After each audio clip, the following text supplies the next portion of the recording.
The Siege of Leningrad. Survival in the frozen city.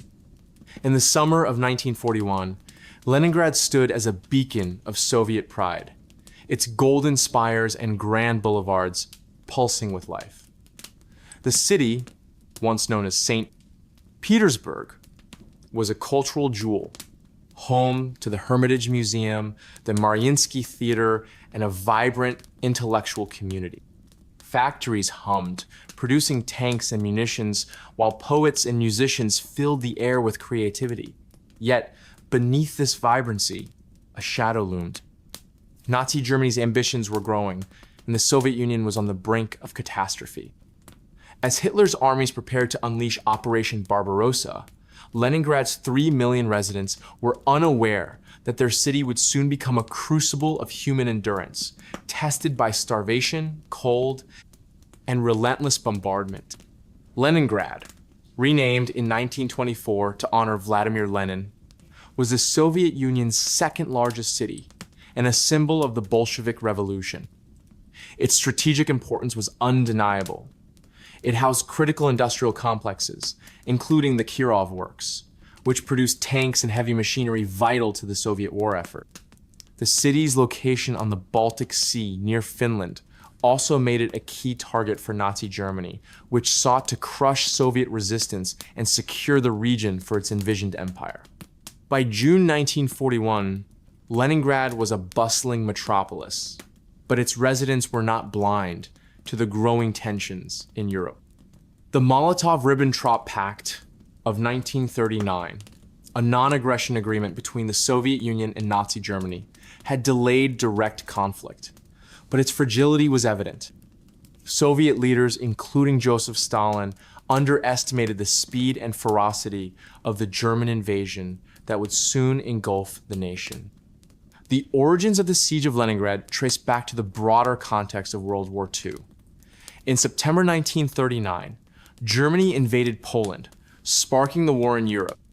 The Soviet Union, bound by the Molotov-Ribbentrop Pact, annexed eastern Poland and later occupied the Baltic states, including Estonia, Latvia, and Lithuania. These moves heightened tensions with Finland, leading to the Winter War, 1939 to 1941, in which the Soviet Union sought to secure its northwestern borders. Leningrad, just 20 miles from the Finnish frontier, was vulnerable to attack. The Winter War ended with a Soviet victory, but at a tremendous cost, exposing weaknesses in the Red Army's organization and preparedness. These weaknesses would prove catastrophic when Germany launched its invasion. On June 22, 1941, Nazi Germany broke the Molotov-Ribbentrop Pact with Operation Barbarossa, a massive invasion of the Soviet Union involving over 3 million troops, 3 600 tanks, and 2 500 aircraft. The operation aimed to conquer vast swaths of Soviet territory, from the Baltic to the Black Sea, and destroy the Soviet state. Leningrad was one of 3 primary objectives, alongside Moscow and Kyiv. Hitler viewed the city as a symbol of Bolshevism, declaring in his directives that it should be wiped from the face of the earth.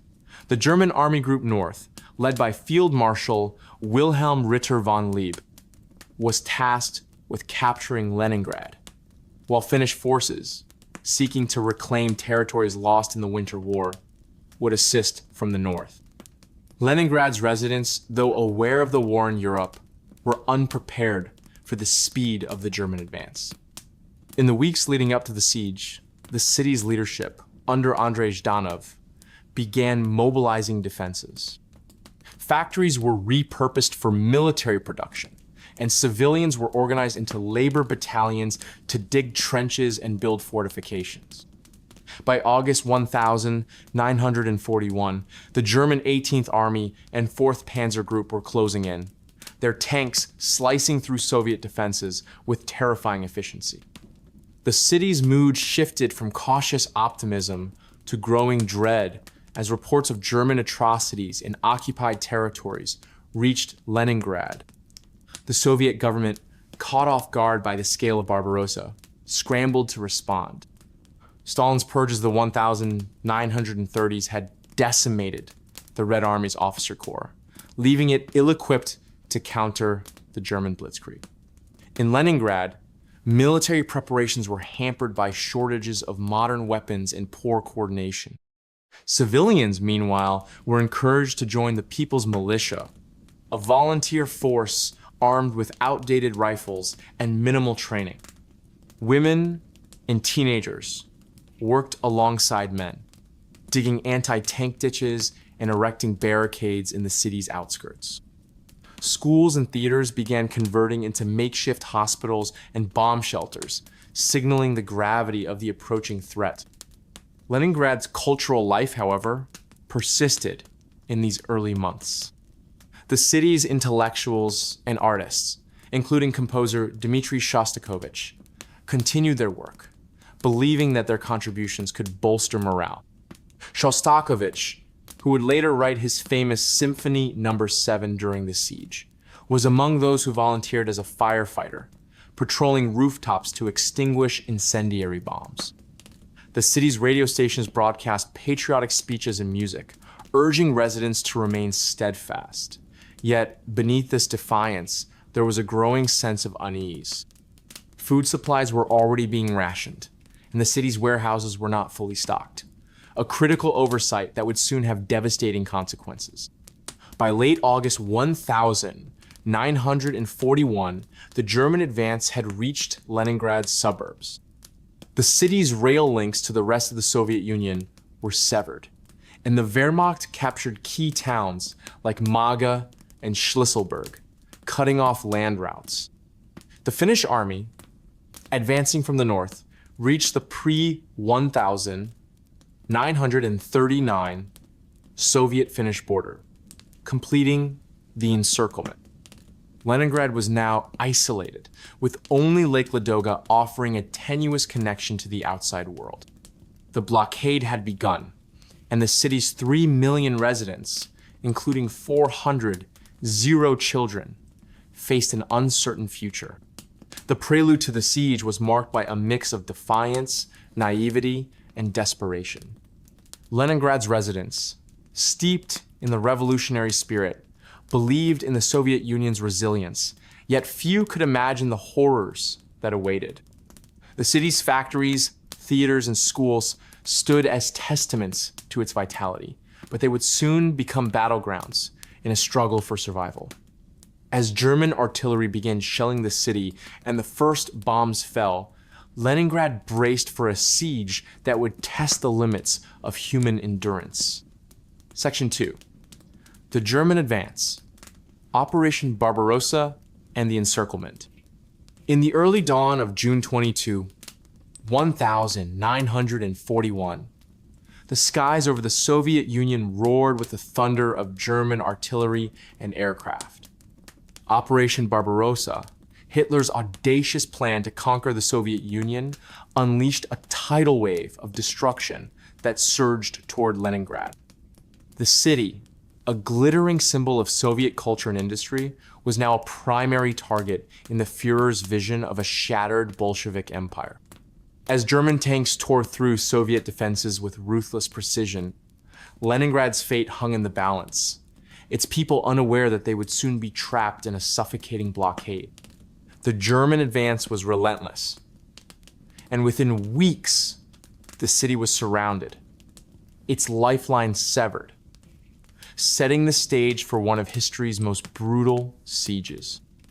Operation Barbarossa was the largest military operation in history, involving over 3 million Axis troops, 600 tanks, and 500 aircraft across a 800-mile front.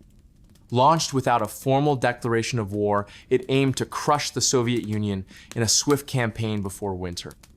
The operation was divided among 3 army groups.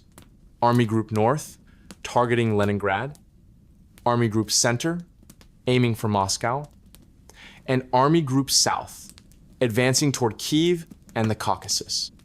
For Leningrad, the assault was led by Field Marshal Wilhelm Ritter, von Lieb's Army Group North, comprising the 16th and 18th Armies and the 4th Panzer Group.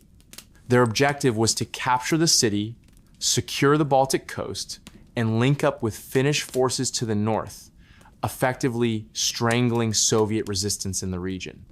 The German strategy relied on blitzkrieg tactics rapid, coordinated attacks combining tanks, infantry, and air support to overwhelm defenders. In the first weeks, the Wehrmacht achieved stunning successes. Soviet forces, still reeling from Stalin's purges of the 1,930s, which had eliminated 35 zero military officers, were disorganized and poorly equipped. The Red Army's T-26 and BT tanks were no match for Germany's Panzer III and IV models, and communication breakdowns hampered Soviet coordination. By July 1000, 941 Army Group North had overrun Lithuania, Latvia, and much of Estonia, capturing key cities like Kaunas and Riga. Leningrad lay just 500 miles from the German starting line, and the Wehrmacht's momentum seemed unstoppable. Leningrad's strategic importance was multifaceted. It was a major industrial hub, producing 11% of the Soviet Union's industrial output, including tanks, artillery, and ships. The Kirov works and Izhora plants were critical to the war effort, churning out T-34 tanks and munitions. The city also housed the Soviet Baltic Fleet, which posed a threat to German naval operations. Politically, Leningrad was a symbol of the Bolshevik Revolution, making its destruction a priority for Hitler, who saw it as the cradle of Bolshevism. In his directives, he ordered that the city be razed to the ground through bombardment and starvation, rejecting any possibility of surrender. As the Germans advanced, Finnish forces played a crucial role in the encirclement. Finland, having lost territory to the Soviet Union in the Winter War, 1939-1940, joined the Axis effort to reclaim the Karelian Isthmus and other lands. Under Marshal Karl Gustav Mannerheim, Finnish troops advanced south from their border, reaching the pre-1939 frontier by early September 1941. While Finland's government avoided a full alliance with Germany and refrained from directly attacking Leningrad, their forces effectively blocked Soviet supply routes from the north, completing the city's isolation. By mid-August 1941, the German 4th Panzer Group, led by General Erich Hopner, was within 100 miles of Leningrad. The Wehrmacht captured Novgorod on August 15, severing the Moscow-Leningrad Railway, a vital supply line. On August 30, the Germans took Munga, a critical rail junction, further isolating the city. The fall of Shlisselburg, Petrokrepost, on September 8 was the final blow, cutting off all land routes to Leningrad. The city was now encircled, with German forces to the south and west, Finnish troops to the north, and Lake Ladoga to the east as the only potential lifeline. The blockade was complete, trapping 3 million civilians and 200 Soviet troops inside. The speed of the German advance stunned Leningrad's leadership. Andrei Zhanov, the city's Communist Party chief, and General Georgy Zhukov, who briefly oversaw defenses before being reassigned, scrambled to organize resistance. The Red Army's 23rd Army and Leningrad Front, under General Markian Popov, mounted desperate counterattacks, but these were poorly coordinated and suffered heavy losses. By September, German artillery was within range of Leningrad's suburbs, and Luftwaffe bombers began targeting factories, warehouses, and civilian areas. The Badaev warehouses, storing much of the city's food reserves, were hit on September 8-10, destroying tons of flour, sugar, and fats in massive fires. This loss was catastrophic, as Leningrad had only 30-40 days worth of food supplies at the start of the siege. Civilians were mobilized en masse to bolster defenses. Over 500 Zero Leningraders, including women, children, and the elderly, dug anti-tank ditches, built barricades, and laid mines. The People's Militia, comprising 130 Zero volunteers, was armed with outdated rifles and Molotov cocktails, often sent to the front with minimal training. Factories operated around the clock, with workers like 16-year-old Anna Nikitina assembling tank parts under constant shelling. Schools and universities were converted into command posts and hospitals, while cultural landmarks like the Hermitage Museum rushed to evacuate priceless artworks to the Urals. The German plan for Leningrad shifted as the siege took shape. Initially, Hitler intended to capture the city, but by September, he opted for a prolonged blockade to avoid costly urban combat. The Wehrmacht entrenched around Leningrad, fortifying positions with bunkers, artillery, and minefields. General Franz Halder, chief of the German General Staff, noted in his diary that starving Leningrad was preferable to occupation, as it would reduce the city to a ruin without expending German lives. This decision condemned Leningrad's residents to a slow, agonizing ordeal as food and fuel supplies dwindled. The encirclement had profound psychological and material effects. Leningraders faced constant shelling, with German 150M and 210M guns pounding the city daily. Luftwaffe raids, peaking in September with over 0 sorties, targeted infrastructure, and morale. The city's power grid faltered, and water supplies were disrupted as pumping stations were hit. Rationing began in July, with bread allocations dropping to 800 grams per day for workers and 400 grams for dependents by September. These rations, often made with sawdust and cellulose to stretch supplies, provided barely enough calories to sustain life. Soviet resistance, though faltering, was fierce. The Red Army's 42nd and 55th Armies held defensive lines south of Leningrad, engaging in brutal fighting around Kolpino and Pushkin. Naval support from the Baltic Fleet, trapped in the Kronstadt naval base, provided artillery barrages against German positions. Meanwhile, partisans behind enemy lines disrupted German supply routes, though at great cost.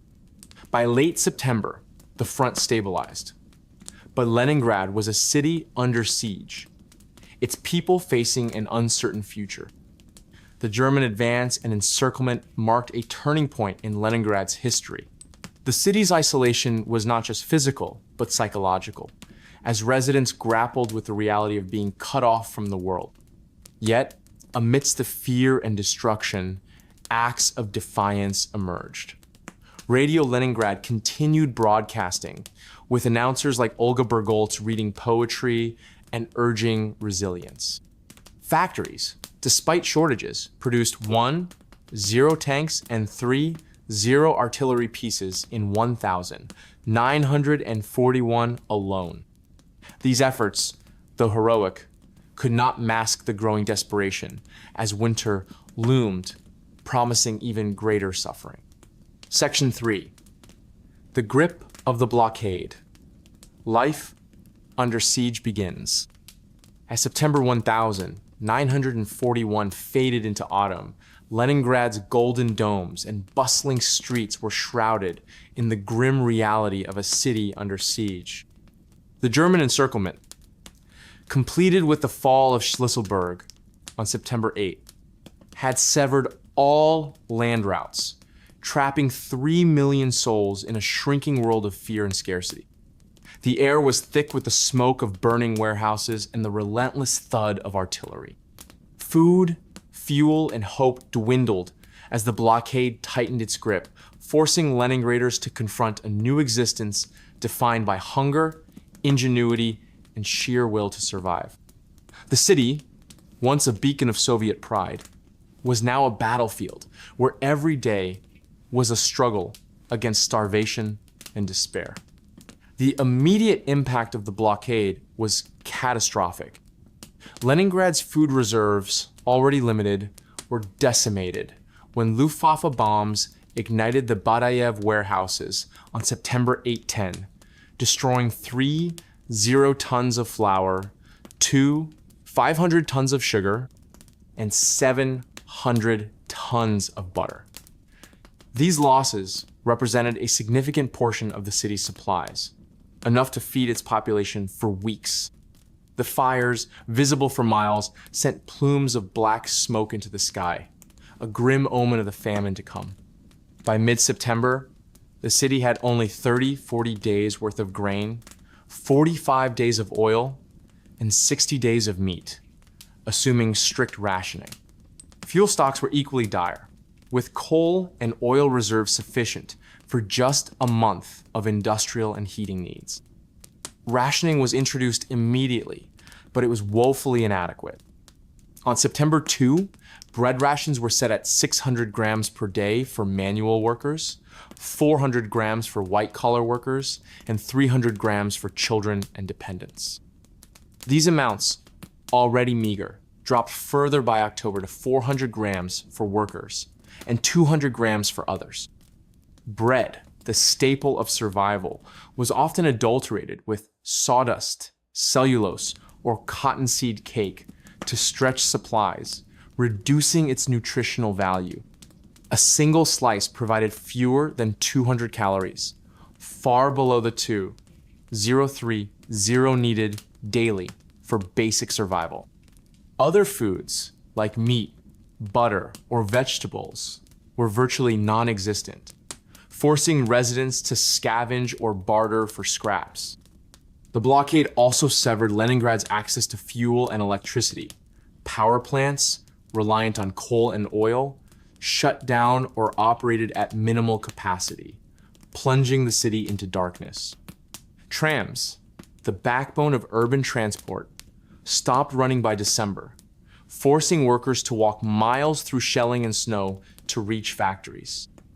Water supplies were disrupted as pumping stations were damaged, and residents queued for hours at broken pipes or melted snow for drinking water. Sanitation collapsed, with sewage systems failing, leading to outbreaks of dysentery and typhus. The lack of heat was particularly devastating as temperatures began to drop, with homes and workplaces turning into freezing, damp prisons. German bombardment intensified the city's plight. Army Group North's artillery, positioned as close as 10 miles from Leningrad's center, shelled the city daily with 150 mm and 210 mm guns. Between September and December 1941, over 60 Zero shells struck Leningrad, targeting factories, hospitals, and residential areas. Luftwaffe raids added to the terror, with 10 sorties in September alone, dropping high explosive and incendiary bombs. The attacks were designed to break civilian morale, with German commanders noting in reports that constant pressure would force Leningrad to capitulate. Instead, they hardened the resolve of many residents who adapted to the rhythm of air raid sirens and learned to identify safe shelters. Civilians bore the brunt of the siege's early months. Over 500 Leningraders, including women and teenagers, were mobilized for defense work, digging trenches, building barricades, and reinforcing factories. The People's Militia, poorly armed and trained, suffered horrific losses in futile counterattacks against German lines. Inside the city, life revolved around survival. Families hoarded whatever food they could, often hiding it from neighbors or even relatives. Barter markets sprang up, where a loaf of bread might be traded for a family heirloom or a coat. Theft and black market activity surged, with some risking execution to steal ration cards or sell diluted flour. The Soviet leadership, under Andrei Janov and General Kliment Voroshilov, replaced by Georgy Zhukov in September, struggled to maintain order.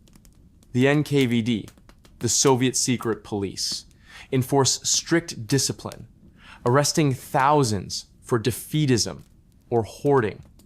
Public executions of looters and deserters were staged to deter crime, but desperation often outweighed fear. Propaganda, broadcast via Radio Leningrad, urged unity and resilience. Announcer Olga Bergholz became a voice of hope, reading poetry and sharing stories of defiance, even as her own health deteriorated.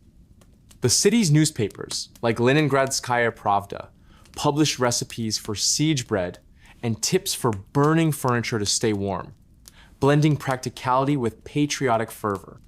Factories, despite shortages, continued to operate, producing tanks, artillery, and munitions.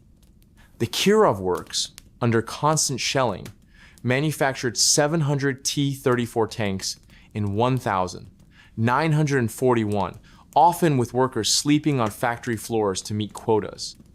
Women like Maria Petrova, a 19-year-old welder, worked 16-hour shifts despite malnutrition, driven by a mix of duty and fear of punishment. Schools remained open initially, but attendance plummeted as children were drafted into labor or fell ill. Teachers, like Anna Ivanova, improvised lessons in bomb shelters, using candlelight to teach arithmetic to shivering students. The blockade's psychological toll was profound. Families were torn apart as men were conscripted or killed, and children were orphaned by bombs or starvation. Diaries from the period, such as those of teenager Tanya Savicheva, reveal the anguish of watching loved ones weaken. Tanya's journal, later a symbol of the siege, documented the deaths of her entire family with stark entries.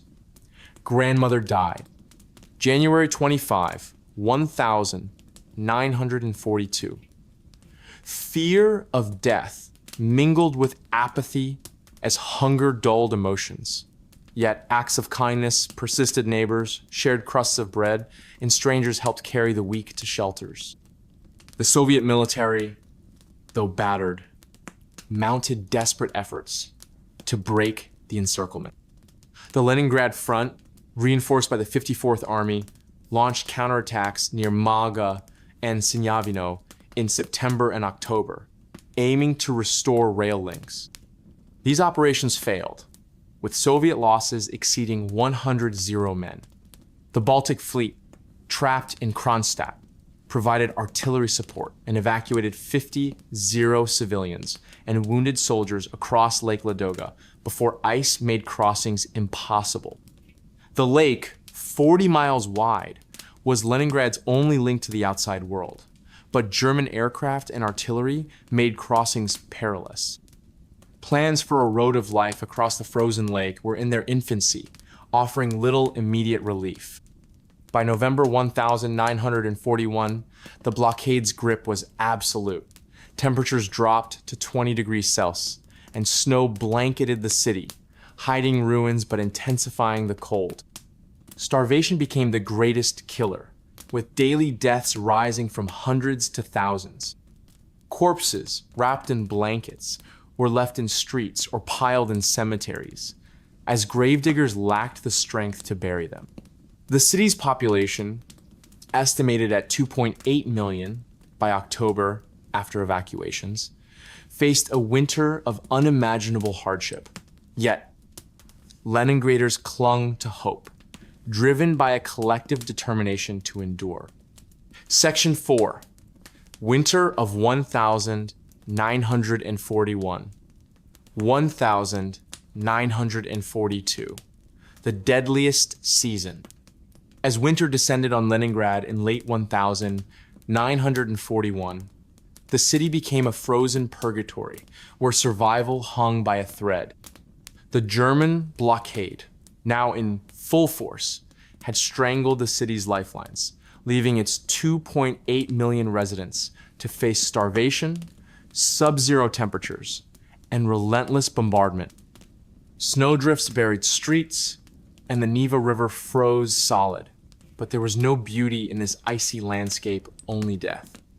The winter of 1941, 1942 was the deadliest period of the siege.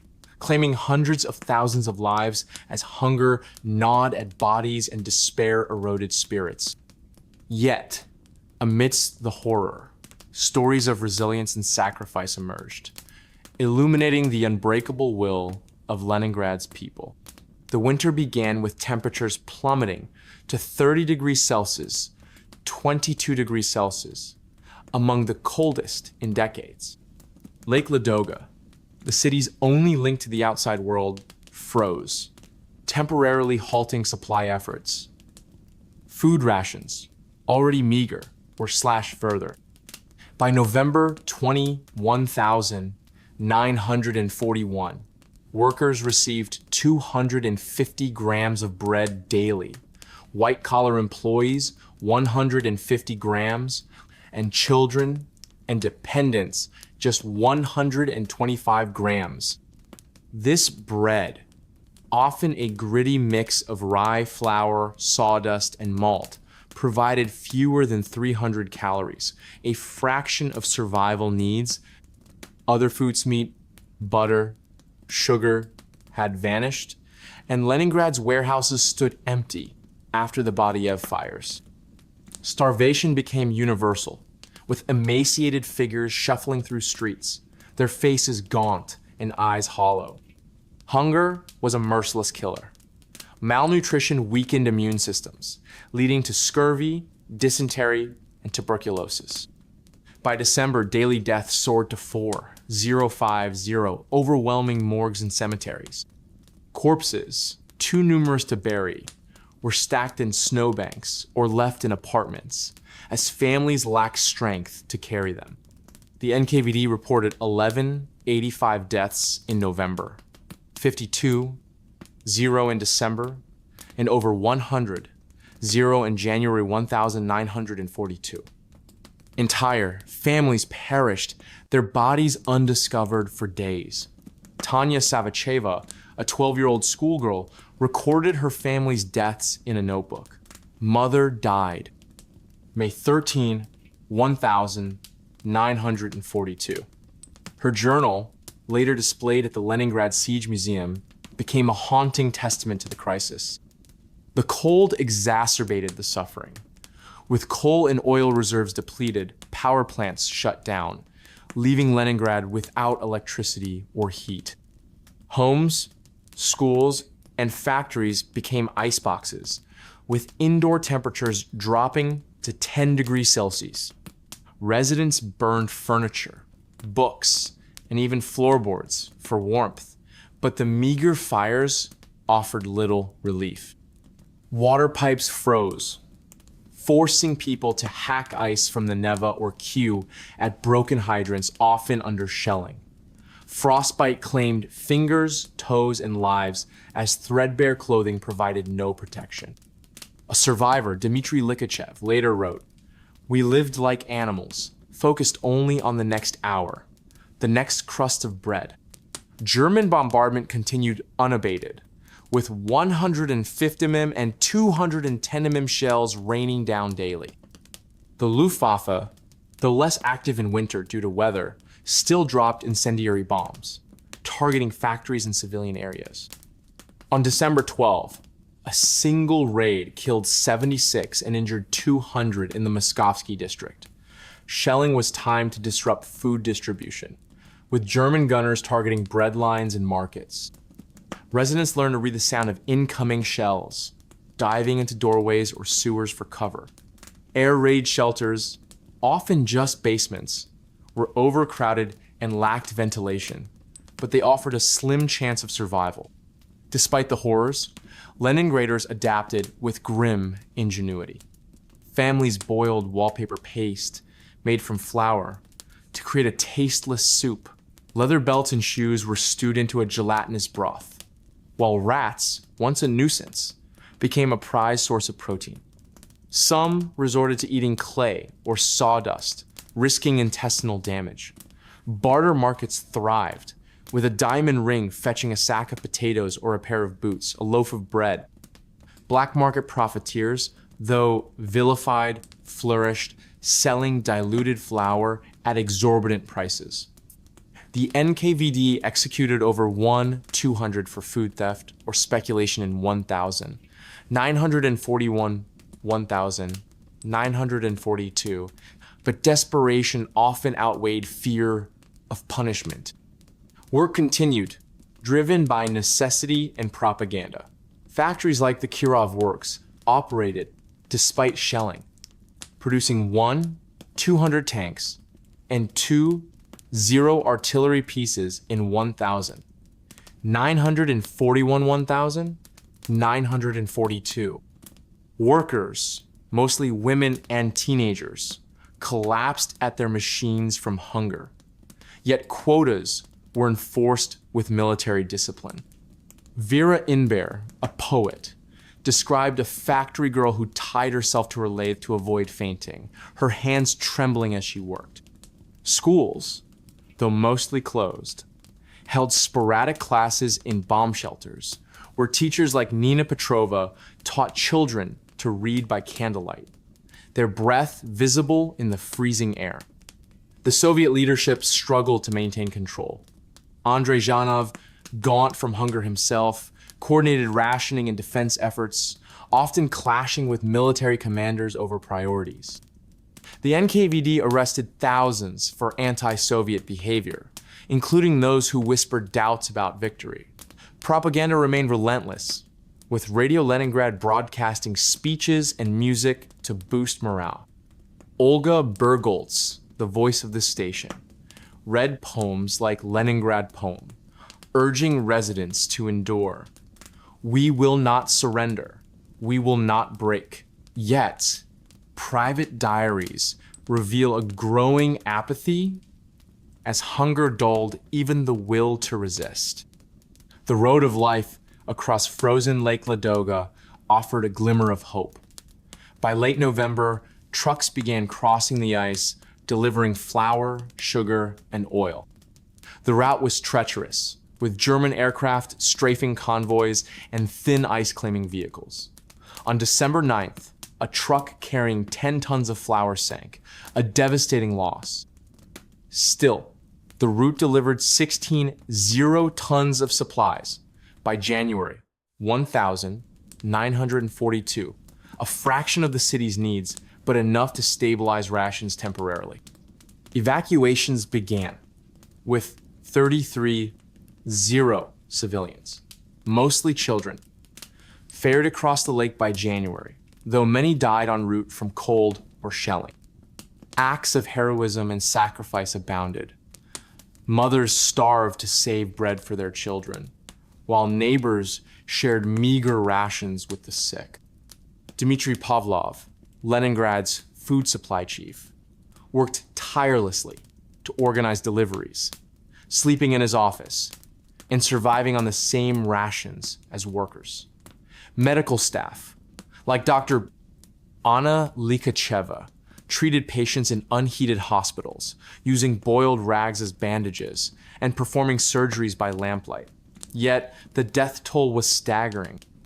By February 1,942, an estimated 600, 800, Leningraders had died, mostly from starvation. Cemeteries, like Piskaryovskoye, became mass graves, with bulldozers burying thousands in trenches. The winter's end brought no relief. February 1,942 saw 96 deaths, and rations remained at starvation levels. Yet, signs of resilience persisted. The city's botanical gardens preserved rare seeds, with scientists like Nikolai Vavilov starving rather than eating their collections. Musicians practiced in freezing halls, preparing for performances that would later symbolize Leningrad's spirit. As spring approached, the ice on Lake Ladoga began to thaw, promising better supply routes, but also new challenges. The winter of 1,941, 1,942 had tested Leningrad to its breaking point, yet its people endured, their suffering a testament to human endurance in the face of unimaginable odds. Section 5. The Road of Life. lifeline across Lake Ladoga. In the depths of Leningrad's darkest winter, a faint thread of hope emerged across the frozen expanse of Lake Ladoga. Dubbed the Road of Life, this perilous route became the city's only connection to the outside world, a lifeline carrying precious food, fuel, and evacuees through a gauntlet of ice, snow, and German bombs. As starvation and cold claimed thousands daily, the ice-covered lake stretching 40 miles between Leningrad and Soviet-held territory offered a desperate chance for survival. Truck drivers, soldiers, and civilians risked their lives to keep the city alive, their courage forging a path through one of history's most harrowing supply operations. Lake Ladoga, Europe's largest freshwater lake, lay east of Leningrad, separating the besieged city from Soviet-controlled territory. With all land routes cut off by German and Finnish forces, the lake became the only viable supply channel. In summer and early autumn of 1941, barges had ferried limited supplies across its waters. But German air raids and artillery made these crossings treacherous, sinking dozens of vessels. By November, as temperatures plunged to 30 degrees Celsius, the lake's surface began to freeze, creating a potential roadway. The Soviet leadership, under Andrei Zhanov and Dmitry Pavlov, saw the ice as a lifeline, but transforming it into a functional supply route was a monumental challenge. The Road of Life was formally established on November 22, 1941, when the first convoy of horse-drawn sleds crossed the ice from Osenovets, near Leningrad, to Kobona on the eastern shore. The ice was initially too thin for trucks, measuring just 10-15 centimeters in places, far below the 30 centimeters needed for heavy vehicles.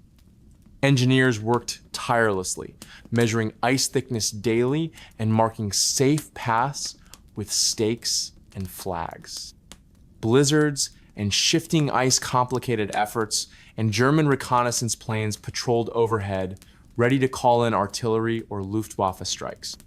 Despite these dangers, the first sleds delivered 63 tons of flour, a drop in the bucket for a city of 2.8 million, but a critical proof of concept.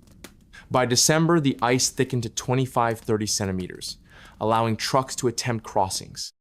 The Soviet military deployed Gaz-A trucks, nicknamed Polutorka 1.5-tonners, to haul supplies. These vehicles, underpowered and prone to breakdowns, carried 1-2 tons of cargo, primarily flour, sugar, and oil. The route was a logistical nightmare. The 40-mile journey took 8-12 hours, with drivers navigating in near total darkness due to blackout rules. German 105mm and 150 mm guns shelled the ice road, while Luftwaffe fighters strafed convoys, killing drivers and destroying trucks. On December 9th, a single air raid sank 3 trucks carrying 30 tons of flour, a devastating loss. Over 100 vehicles were lost to thin ice or attacks by January 1942. The operation demanded extraordinary bravery. Drivers like Ivan Petrov, a 22-year-old volunteer, worked 18-hour shifts, their hands freezing to steering wheels as they dodged shell craters and ice cracks. Many drove with open cabs, exposed to 30 degrees Celsius winds, and frostbite was common. If a truck broke down, drivers faced a grim choice: abandon their cargo or risk death to guard it until help arrived. Stories abound of drivers tying themselves to their vehicles to stay awake, knowing that falling asleep meant freezing to death. The NKVD patrolled the route, enforcing discipline but also rescuing stranded crews. By January, 200 trucks were operating, though only 800 were functional at any given time due to mechanical failures. The Road of Life's primary goal was to deliver food to prevent mass starvation. In December 1941, it brought 16 0 tons of supplies, including 12. 0 tons of flour, 1, 500 tons of meat, and 1, 0 tons of sugar. This allowed a slight increase in rations. On December 25, workers received 350 grams of bread daily, up from 250 grams, and dependents got 200 grams instead of 125. While this eased the famine marginally, it was far from enough. A worker's daily ration provided just 600, 800 calories, compared to the 500 needed for survival. Every ton delivered was a victory, but the city consumed 0 tons of food daily, and the road's capacity was limited by weather, attacks, and equipment shortages. Evacuation was the route's other critical function. Between November 1941 and April 942, 514, 0 people, mostly children, women, and the elderly were evacuated across Lake Ladoga. Priority was given to skilled workers, scientists, and children, though many families were torn apart in the chaos. Evacuees faced horrific conditions, trucks were unheated, and children, already weakened by hunger, died of cold or exhaustion.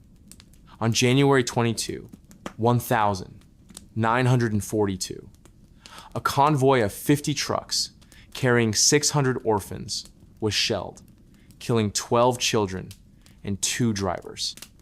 Survivors were often sent to distant regions, like Siberia, where food was scarce but safer than Leningrad. The evacuation saved lives but left scars, as children, like 10-year-old Lena Mukina, whose diary later chronicled the siege, were separated from parents who perished. The route's infrastructure evolved rapidly. By January 1942, the Soviets built wooden planks and reinforcement points to stabilize the ice, which could crack under heavy loads. Rest stations, heated by wood stoves, offered drivers brief respite, though fuel shortages limited their use. Engineers laid telephone lines across the lake to coordinate convoys, and anti-aircraft guns were deployed to deter Luftwaffe raids. Repair crews worked around the clock, patching trucks and clearing wrecks. The Baltic Fleet provided artillery support from Kronstadt, targeting German positions to protect the route. Despite these efforts, losses were staggering. Over 0 trucks sank, or were destroyed by April 1942, and hundreds of drivers perished. The Road of Life also became a symbol of defiance. Radio Leningrad broadcast stories of drivers' heroism, boosting morale.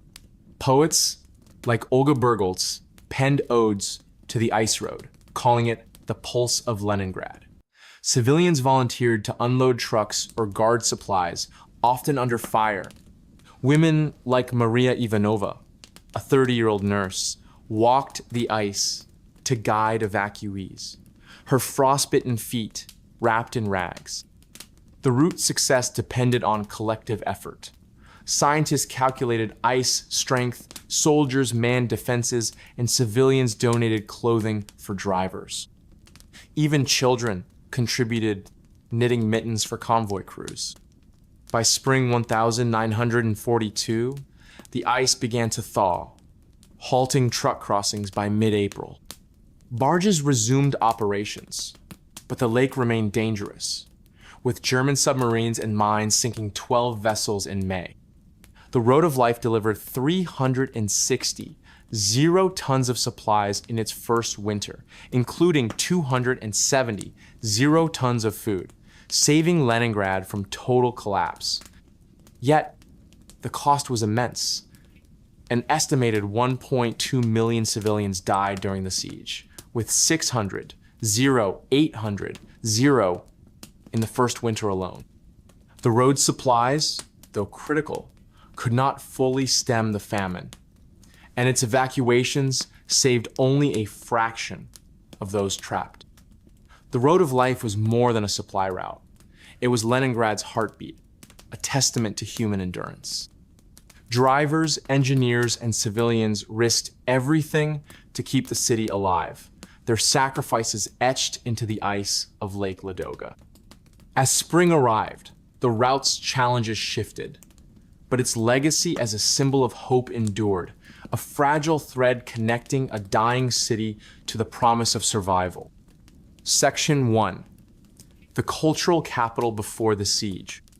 To understand how Leningrad's soul endured the darkest winter of its life, we must first return to the golden light of its pre-war days, when the city, proud and pulsing, stood as the living museum of Russian civilization.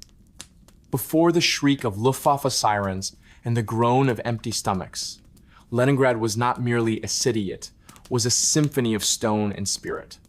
An idea as much as a place. A city built by Tsars and immortalized by poets, where ballet pirouetted through imperial halls and philosophy was whispered in candlelit cafes.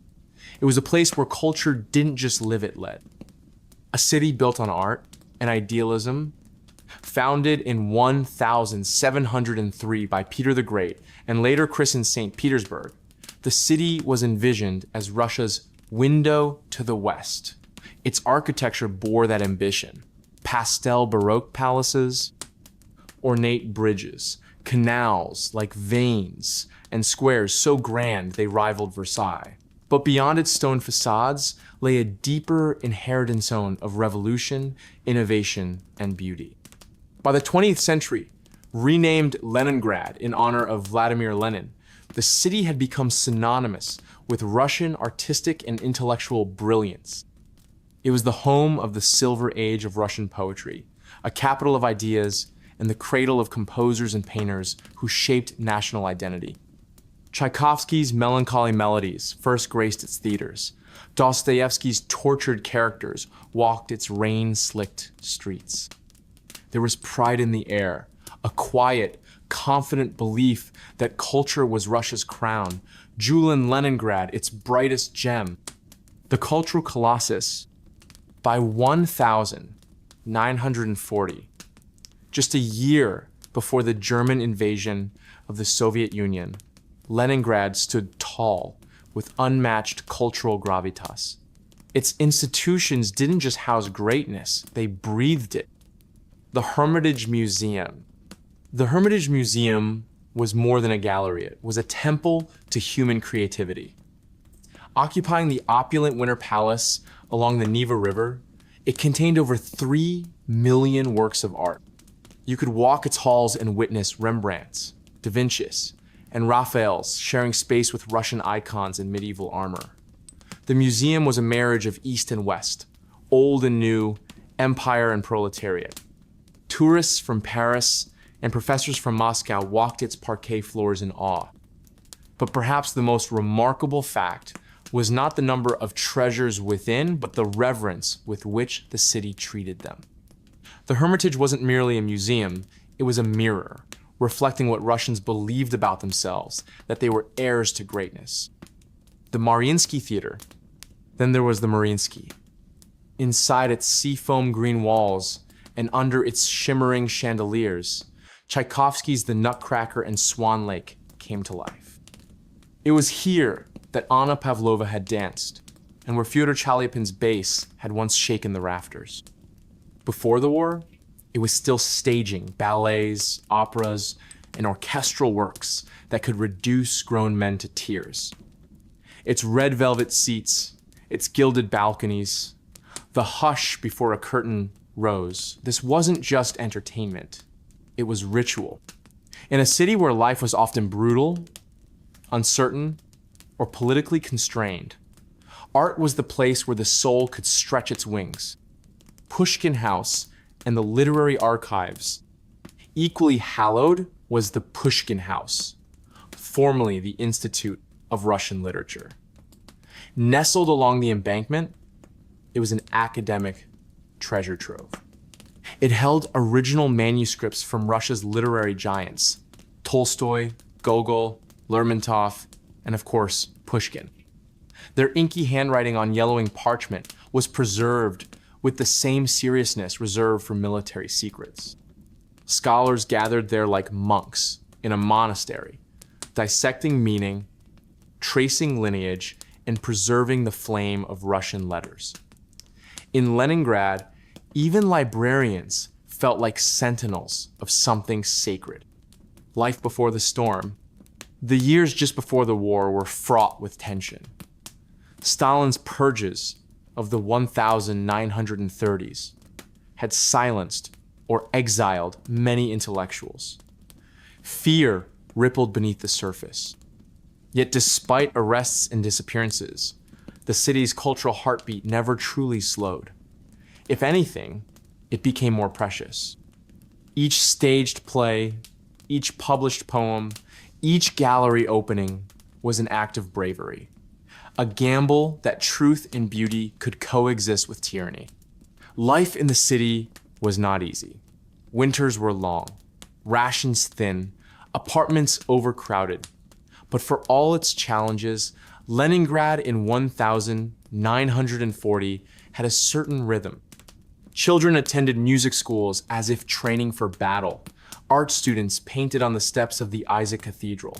Couples strolled along Nevsky Prospect, discussing Mayakovsky or Prokofiev. There were symphonies, salons, literary circles, and political arguments whispered over black market coffee. In the smoky apartments of the intelligentsia, people spoke of history, fate, and the soul not as abstractions, but as urgent truths. The idea that art was a weapon, a shield, and a compass wasn't philosophical, it was survival. The calm before oblivion. Then came June 22, 1941. At 4 a.m., Nazi Germany launched Operation Barbarossa's invasion of the Soviet Union. And though the bombs hadn't yet fallen on Leningrad, the city shuddered. Across the radio waves, Molotov's grim announcement spread like ice through blood. Today, at 4 o'clock in the morning, German forces attacked the Soviet Union. It wasn't just war, it was an existential threat. The museums, theaters, libraries all braced. Within days, military drafts swept up men of all ages, including musicians, actors, and artists. Many of them would never return. Women stepped into new roles, becoming curators, managers, and radio announcers. Behind every evacuation plan and blackout curtain lay a question: what is worth saving when death knocks? In Leningrad, the answer was clear: everything. Cultural evacuation begins. By July and August 1941, the city's cultural guardians sprang into action. At the Hermitage, curators led by the brilliant and fearless Tatiana Savitskaya packed masterpieces into crates by candlelight. Every statue and canvas was logged, wrapped, and prepared for evacuation to Sverdlovsk in the Urals. They knew the Luftwaffe would target cultural icons as much as factories. Protecting the art wasn't just about preservation, it was a battle for the soul. Even as bombs fell and the Wehrmacht advanced, they worked. Savitskaya reportedly slept in the galleries, refusing to leave her post. Some paintings had to be removed from frames under shell fire. Sculptures were padded with torn curtains, paintings wrapped in bed linens. When trains finally carried out 1.1 million artworks, it was a triumph, but a hollow one. The Hermitage had been gutted to save its heart. Theaters followed suit. Costumes and musical scores were hidden or shipped away. Archives were sealed. Librarians at the Pushkin House moved priceless papers into underground vaults. All the while, German panzer divisions edged closer. By September 8, 1941, the last railway was cut. Leningrad was encircled. The siege had begun. What could not be moved? But while paintings could be crated and books locked in vaults, the artists themselves remained. And with them, the city's real cultural defense began. Musicians like Dmitri Shostakovich, then a rising star in Soviet classical music, initially stayed in the city. Photographs show him in a firefighter's uniform, standing on rooftops during air raids, defending not only lives, but legacies. He was already composing frantically, furiously. The war, the city's pain, the feeling of watching something sacred teeter on a knife's edge, all of it poured into his work. Poets and novelists remained too. The Writers' Union in Leningrad refused to disband. Their office, tucked in a Stalin-era building, became a war room of the mind. They debated, read each other's verses, scribbled lines on ration cards, on toilet paper, on anything. Words, they believed, could become fortresses. And in the streets, a strange mixture of terror and stubborn pride spread. People painted slogans. We will never surrender Leningrad. Death to the invaders. Culture is our strength. Theaters began discussing how to stage plays without lights. Orchestras asked whether they could rehearse in bomb shelters. The city was starving for food, but also starving to remain itself. Legacy of a living spirit. In a city of 2.5 million, many assumed the siege would last weeks. But weeks turned to months, and then to years. And as Leningrad grew thinner, its bodies, its energy, its infrastructure, something unexpected happened. Its cultural soul thickened. There is a paradox at the heart of Leningrad's cultural resistance. As the bombs dropped and death tolls rose, as bread rations dwindled to less than a crust a day, people didn't abandon art, they clung to it. Like the elderly woman who dragged her cello case through snow to rehearsals, or the mother who taught her son Pushkin's poetry while boiling wallpaper paste for dinner, or the teenage girl who scribbled diary entries about missing school plays, as if the world weren't ending. Even the authorities-hardened bureaucrats and NKVD officers recognized that culture might be more than decoration. It was, bizarrely, a matter of national security. Morale could make or break a city. And so performances, poetry readings, radio programs, they continued. Because Leningrad was not just a battlefield. It was a cathedral. A living monument to the belief that culture is not what survives after a war, it is how a city survives one. The siege begins art under fire. The German siege of Leningrad officially began on September 8, 1941. On that day, the last land connection to the city was severed as Nazi forces captured Schlüsselburg, closing the ring. What followed was not merely a military siege, but a systematic attempt to strangle a city into submission to, erase its people, erase its spirit, erase its meaning. But Leningrad was not a city that surrendered easily, especially not its artists. As the noose tightened, Leningrad's cultural life began a transformation, a shift from opulent performance to bare-bone resistance.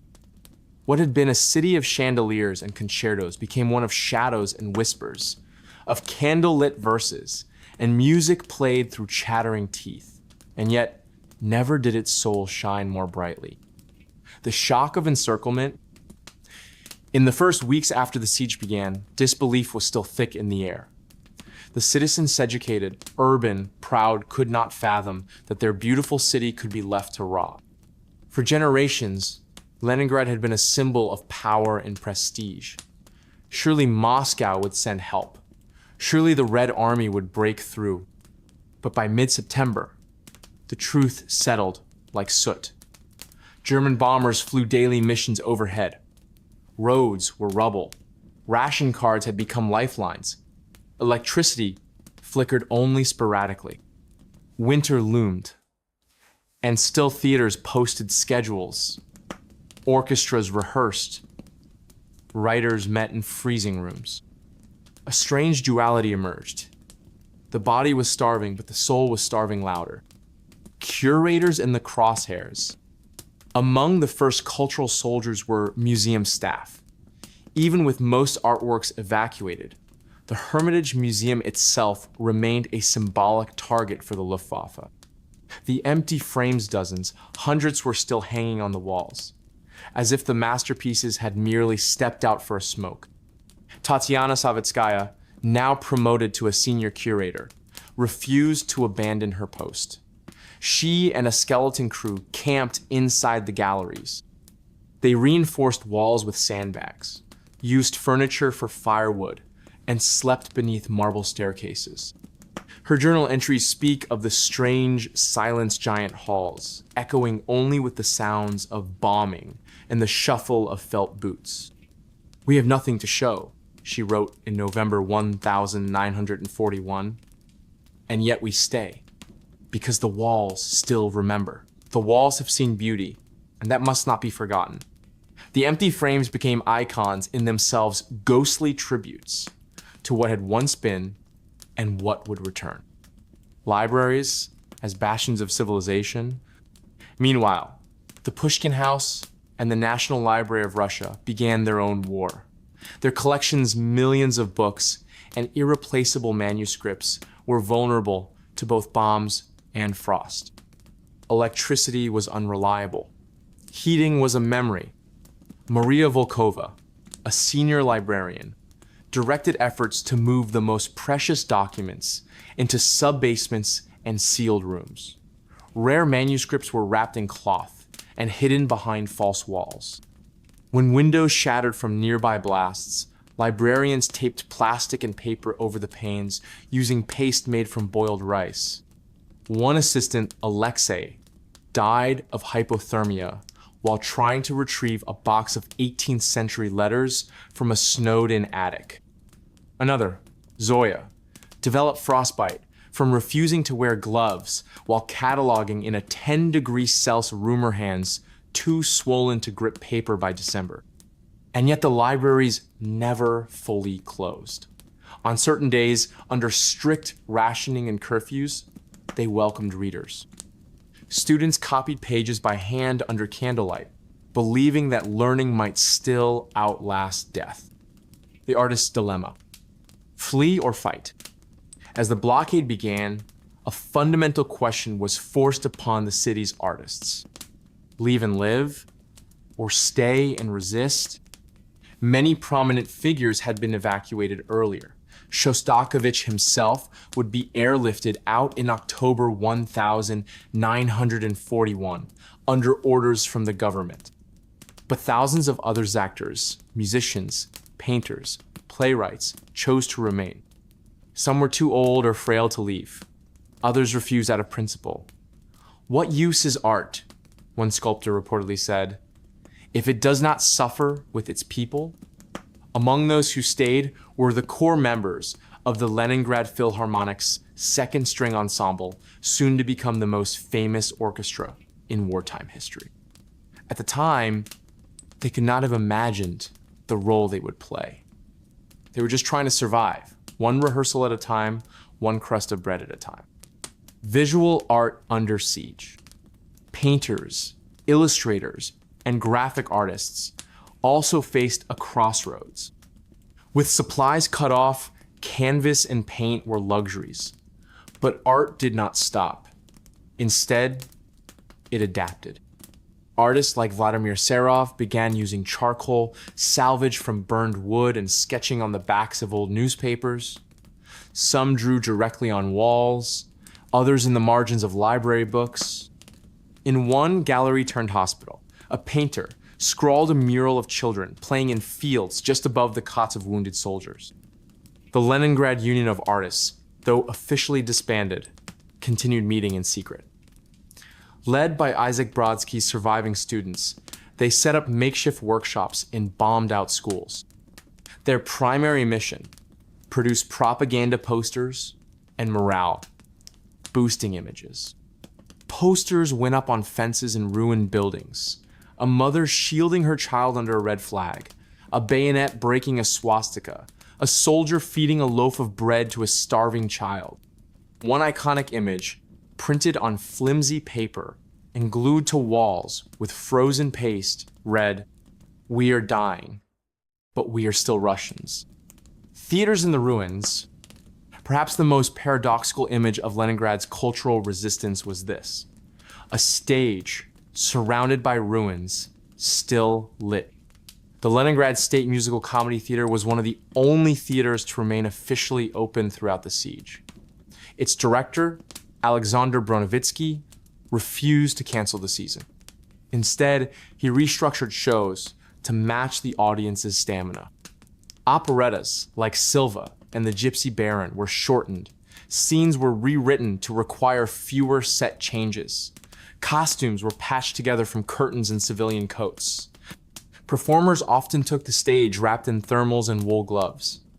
Some sang lying down, too weak to stand. Others had to be revived backstage with sugar cubes soaked in vodka. The orchestra pits sometimes featured only 3 or 4 musicians, their instruments detuned from cold. And yet, audiences came. They huddled in coats, blankets over laps, many unable to afford the physical cost of applause.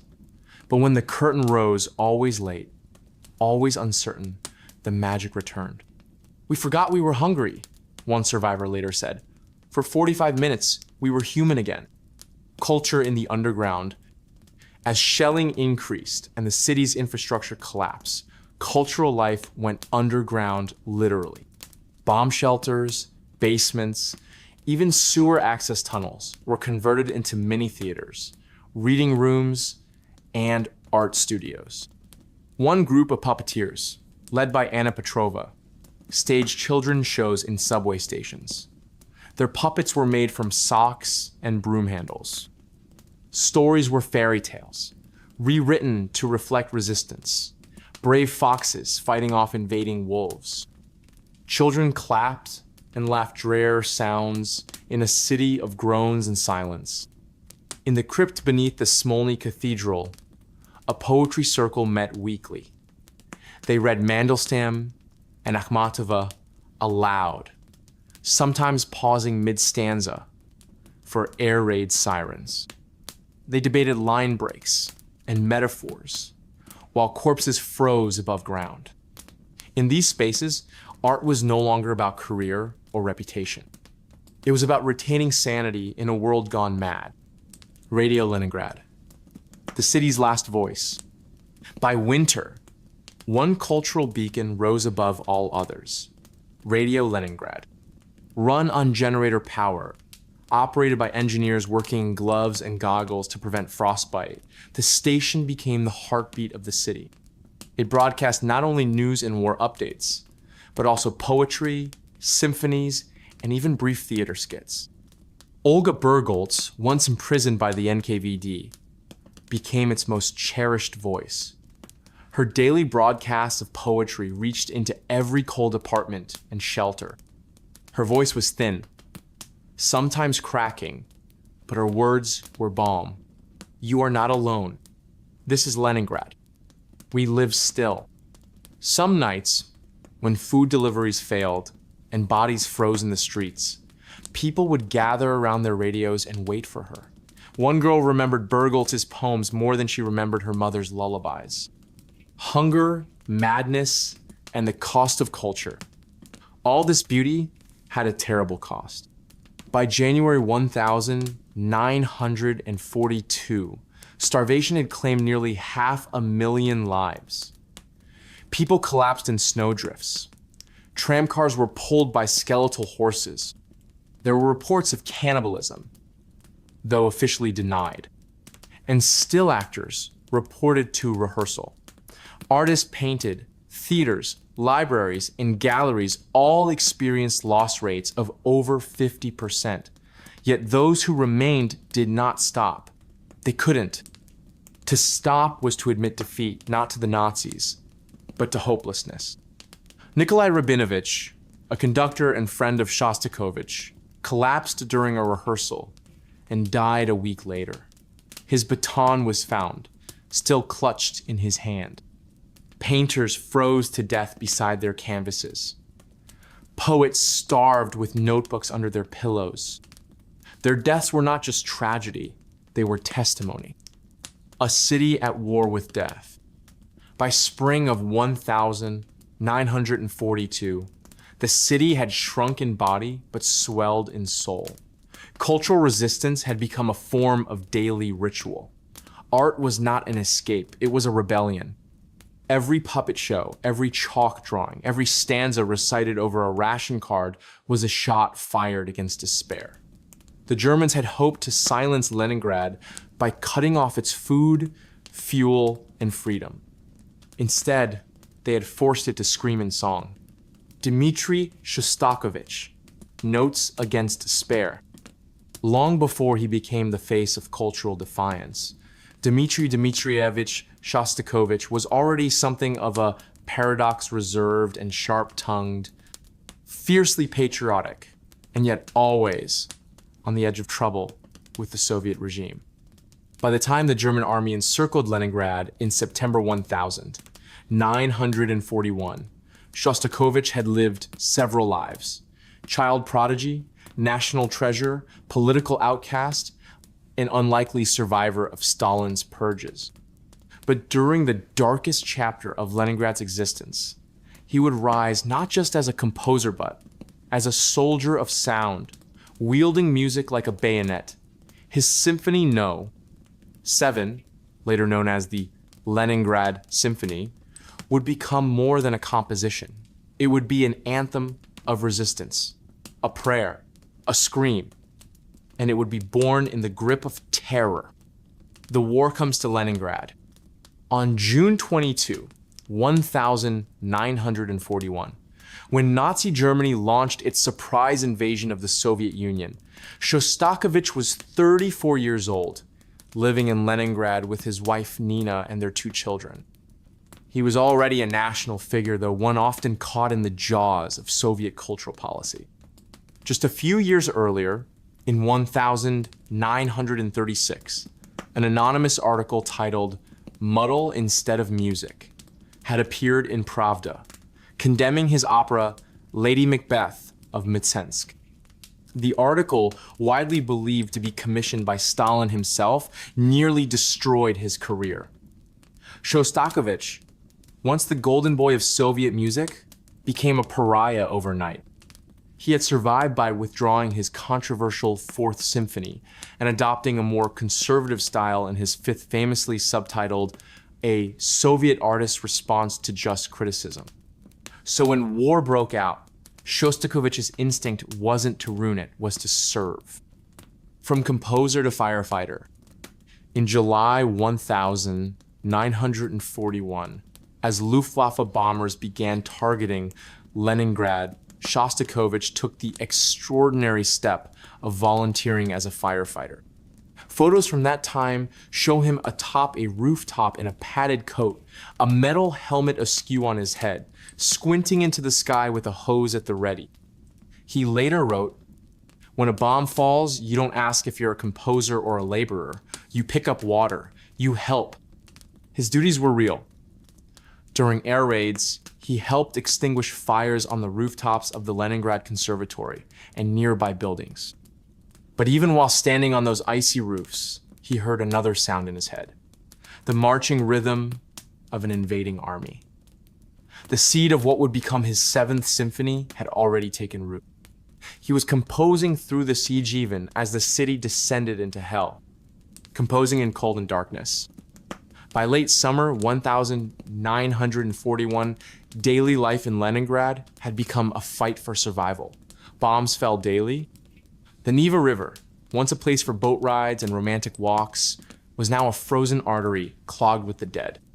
Shostakovich worked on the symphony in his small apartment on Herzen Street.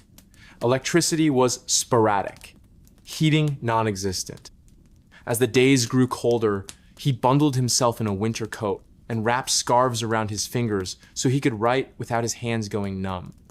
The composer's family, like everyone else, faced starvation. Bread rations were shrinking to almost nothing. Nina, his wife, began to suffer from malnutrition. Their children were losing weight at alarming rates. Yet Shostakovich wrote obsessively, not only out of inspiration, but from a need to hold on to something human. One neighbor recalled, "We heard music coming through the walls, sometimes just 2 or 3 notes played again and again. It was maddening, but it reminded us that something still lived." the birth of the symphony. Shostakovich began Symphony No. 7 in July 1941. He originally titled it War Symphony, but it was quickly renamed Leningrad. The work would ultimately stretch across 4 monumental movements, totaling around 70 minutes of musica colossus in both scope and meaning. The first movement, Invasion. This movement opens with a simple, almost pastoral theme, meant to evoke the peaceful life of Leningrad before the war. But that serenity is slowly, methodically consumed by a martial rhythm, a snare drum beat, repetitive and growing louder, building with terrifying inevitability. Critics have called this passage the invasion theme, its repetition mimicking the unrelenting advance of Hitler's armies. But it was more than a depiction of war, it was a psychological portrait of oppression. Some believe the movement symbolized both Nazi fascism and Soviet tyranny, veiled criticism hidden within patriotic fervor. Shostakovich once said, "There are fascists everywhere. They walk not only in jackboots." The middle movements, grief and resistance. The second and third movements explore the city's descent, the death, the hunger, the sheer emotional toll. Elegiac strings, ghost-like woodwinds, sudden bursts of anger. This was not triumphal musette, was deeply personal, anguished, human. Shostakovich embedded folk melodies, hymns, even a subtle nod to Mahler's musical hero. These movements did not glorify war. They mourned what war steals. The finale, a fragile victory. The final movement ends in what seems like triumpha, blazing crescendo of brass and timpani. But beneath the surface, many have heard a kind of forced jubilaciones, though the victory is too costly, too hollow. The ending, like the city itself, refuses to offer easy resolution. Evacuation to Kuybyshev. By October 1941, the Soviet government had decided to evacuate Shostakovich and his family. He resisted furiously at first, but when it became clear that keeping him in Leningrad would make him a target for German bombers, who were aware of his symbolic importance, he relented. He was airlifted out on a military transport, first to Moscow and then to Kuybyshev, modern-day Samara, a city on the Volga River where the government had relocated many of its operations. It was there, in relative warmth and with access to food and ink, that Shostakovich completed Symphony No. 7 in December 1941. But his heart remained in Leningrad. He wrote to a friend, "I am warm, but my music is still cold. My people are dying. I must finish this for them." The score as a weapon. Once completed, the symphony began its own wartime journey. Copies of the score were rushed across the USSR, smuggled via plane and train to cities still standing. The Soviet government recognized its propaganda value immediately. In January 1942, the symphony premiered in Kuybyshev, performed by the Bolshoi Theater Orchestra, under conductor Samuel Samosud. The response was thunderous. Even hardened military men wept. Word of the performance spread like wildfire. Soon, plans were made to perform the piece in Moscow, London, New York, and most daringly in Leningrad itself. That would become the defining moment of this symphony's life. A national symbol of survival. Across the Soviet Union, posters appeared with Shostakovich's bespectacled face, often in uniform. Radio broadcasts replayed segments of the symphony, accompanied by tales of his heroism as a firefighter. He had become the face of artistic resistance, a Soviet everyman with the soul of a prophet. Western countries were equally captivated. In 1942, Time magazine featured Shostakovich on its cover helmet, and all under the title, The People's Composer. His music crossed borders, transcending politics. Even those skeptical of Soviet ideology were moved by what the symphony represented, the triumph of humanity in a time of mechanized death. Preparing for the Leningrad performance. But back in his beloved city, the real miracle was yet to unfold. In early 1942, a handwritten copy of the Seventh Symphony was flown into Leningrad under heavy military escort. It was delivered to Karl Eliasberg, conductor of the Leningrad Radio Orchestra, who was tasked with the impossible: perform the full symphony in a city with no food, no fuel, and almost no surviving musicians. Of the orchestra's original 100 members, only 15 were still alive, and most were too weak to play. Still, Eliasberg began to rebuild. He scoured hospitals, army barracks, and even prisoner barracks, searching for anyone who could play an instrument.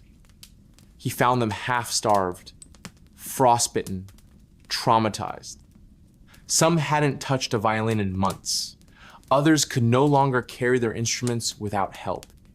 To incentivize survival, city officials increased food rations for musicians.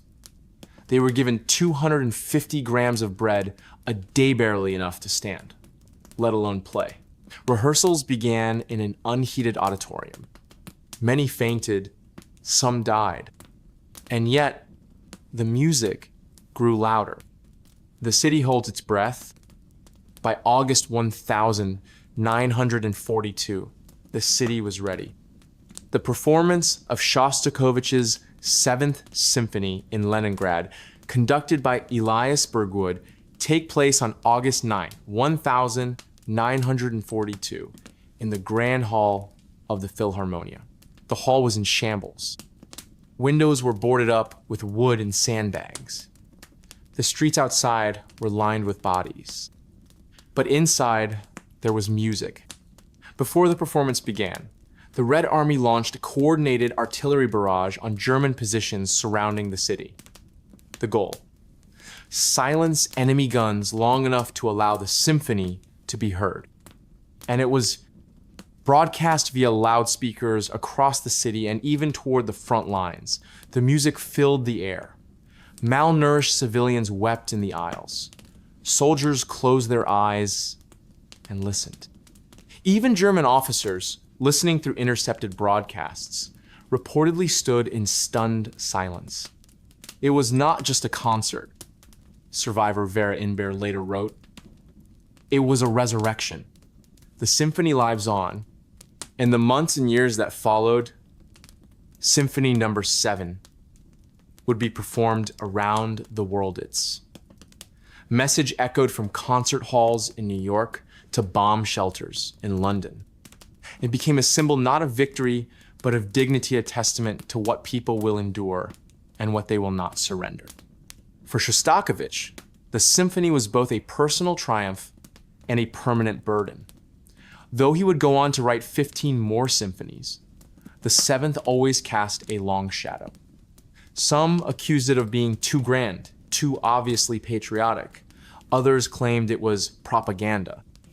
But to those who heard it in 1942, in a city that had every reason to fill it, was simply the sound of life, refusing to die. A symphony in a starving city.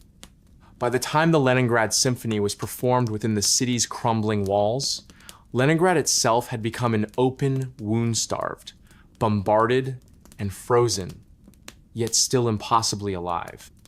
The concert, held on August 9, 1942, was not just music, it was resurrection, a battle cry, a requiem, and a declaration. It was proof that amid death, the human spirit could still sing. But to understand the full magnitude of that performance, we must first revisit the months that led to it. When symphonies were rehearsed in the dark, when musicians collapsed from hunger, and when bread became more precious than sheet music. This is the story of how a city reduced to ashes and hunger still made room for art, and how that art became its beating heart. Winter of the Living Dead. By January 1942, Leningrad had become a city of phantoms. The temperature had dropped below 30 degrees Celsius, and food rations had plummeted to 125 grams of bread per day for non-essential workers. That bread, often mixed with sawdust, offered barely 400 calories less than a quarter of what a starving body needed. People collapsed in the streets and froze where they fell. Tram cars stood abandoned. Dogs, cats, even wallpaper paste vanished from kitchens. The government printed warnings against cannibalism, which had become disturbingly real. Entire apartment blocks went silent as residents perished one by one. And still, inside the cold halls of the Leningrad Radio Committee, men and women gathered to rehearse a symphony. Karl Eliasberg, the reluctant general. At the center of this miracle stood Karl Eliasberg, a modest conductor known more for discipline than brilliance. A man who once chastised flautists for playing with swollen fingers, Eliasberg wasn't beloved, but he was respected. He knew how to get people to show up, even when they were too weak to walk. In early 1942, he was given an impossible assignment. Prepare Shostakovich's Symphony No. 7 for live performance in Leningrad. The score had arrived, smuggled in via a military plane, carried across the snowbound road of life, a frozen track across Lake Ladoga, used for vital supply deliveries and evacuations. The music had survived the journey. Now Eliasberg had to build an orchestra out of skeletons. Assembling the orchestra, the Leningrad Radio Orchestra, once 100 members strong, had been decimated. Some had fled. Many had died. Others were barely alive. Eliasberg began his search with municipal archives, combing through names of musicians who had ever played with any ensemble school bands, army units, opera troupes. He visited hospitals, asking for musicians among the dying. He searched army barracks, questioning soldiers who'd once picked up a violin. Some were too emaciated to play. Others hadn't held an instrument in years. He found a cellist with frostbitten hands who taped the bow to his fingers, a trumpeter from a military band, half deaf from artillery blasts, a violinist in a hospital who was told she'd never play again. She did. Eliasberg fed them, urged them, cajoled them. Most days, they didn't have the energy to stand, but they came. Rations for rehearsal. The Soviet government understood that the performance had propaganda value not just for morale, but for the world. So special orders were issued. Musicians would receive higher rations. Each performer was granted 250 grams of bread, a day still starvation, but enough to keep them conscious. Some received soup made from carrot peels. Others shared protein paste used for wounded soldiers. It was the only reason many survived the winter. Still, some fainted during rehearsal. One clarinetist collapsed mid-scale and had to be carried home on a sled. A percussionist froze to death in February after falling asleep on a park bench following practice. Yet the orchestra pressed on. The music became a kind of obsession.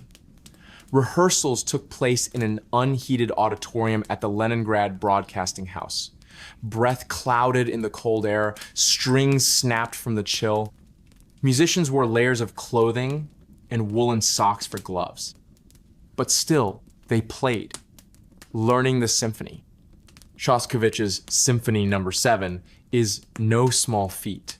It's massive, over 60 minutes long, with complicated rhythms, soaring brass lines, and intricate woodwind passages. It demands not just technical skill, but stamina. And yet, many of the performers had barely enough energy to hold their instruments. They took frequent breaks. Passages were simplified. A bassoonist had to stop playing every 10 bars to breathe. The string section developed a system where members would rest between movements, lying down behind the stage. Still, they learned it note by note, section by section, mistake by mistake. One cellist later recalled, "I don't remember playing. I only remember surviving so that I could keep playing." A city in preparation. As the concert date neared, word spread through Leningrad like a warm breeze. There would be a performance. Not just any performance, but Shostakovich's symphony, written for the city, now returning to the city. For many, it was too incredible to believe. People who hadn't left their homes in weeks began to stir. Theaters posted banners. Workers in bakeries and factories whispered about the concert as if it were a miracle. Even the Red Army took notice. On the day of the performance, August 9, 1942, a coordinated military operation was launched. Soviet artillery pounded German positions to silence enemy guns, ensuring that the music could be heard. It was called Operation Shostakovich. The performance. The concert was held in the Great Hall of the Leningrad Philharmonia, a majestic building that had withstood the bombings, though its windows were boarded up and its ceiling cracked. The audience? Soldiers, factory workers, survivors wrapped in blankets, women with frostbitten feet, children missing parents, men too weak to sit upright. Many hadn't heard live music in over a year. And yet, when Eliasberg raised his baton, the hall was still breathless. The opening notes were quiet, barely audible. The first violins trembled. The flutes cracked. But as the minutes passed, something happened. The orchestra starved and ghostly woke up. The snare drum began its march. Tap, tap, tap, tap. The invasion theme swelled. The brass entered blaring, defiant. The strings soared. In the audience, tears fell silently. For 68 minutes, the siege disappeared. Outside, the music was broadcast on loudspeakers across the city and directed at German lines. Enemy soldiers were reportedly shaken. Some German officers called the act insane. One said, "Only a people we can never defeat would play music like that in a city like this." Aftermath. When the final chord rang out, there was no standing ovation. Many in the audience couldn't stand. Instead, there was silence deep. Stunned silence, and then weeping. Not for the beauty of the music alone, but for what it meant. Leningrad still lived. Eliasberg lowered his baton and collapsed. Musicians had to be carried home. The brass section shared a single blanket. Some couldn't walk the next day. But the performance had happened. Global reverberations. The concert in Leningrad was broadcast around the world. In New York, London, Mexico City, and Melbourne, listeners heard the story and marveled at the bravery. International media declared the performance one of the greatest acts of cultural defiance in modern history. Winston Churchill reportedly asked for the score to be played during government meetings. American composer Leonard Bernstein called it a sacred moment for all artists. Legacy. For the people of Leningrad, the concert became a spiritual turning point. While the siege would rage on for another 17 months, something had shifted. The Germans had tried to choke the city into silence and had failed. The performance was not just music. It was a weapon, a prayer, a victory. Years later, Eliasberg would say, "We were not playing notes. We were playing our city's heart." The cost of art, but nothing came without cost. By the end of 1942, half the actors from the musical comedy theater had died. A quarter of the puppeteers perished in the cold. Writers starved in libraries. A young stagehand was shot by a German sniper while scavenging wood for stage props. And yet, theaters never closed. Some actors died mid-rehearsal. Others refused to stop performing even after they were diagnosed with scurvy or tuberculosis. One lighting technician continued working despite losing all his fingers to frostbite. His assistant would flip the switches for him. They called it dying with dignity. Official support, unofficial censorship. The Soviet authorities, paradoxically, both supported and censored this theatrical resistance. The NKVD monitored performances, closely afraid that plays might contain subversive themes.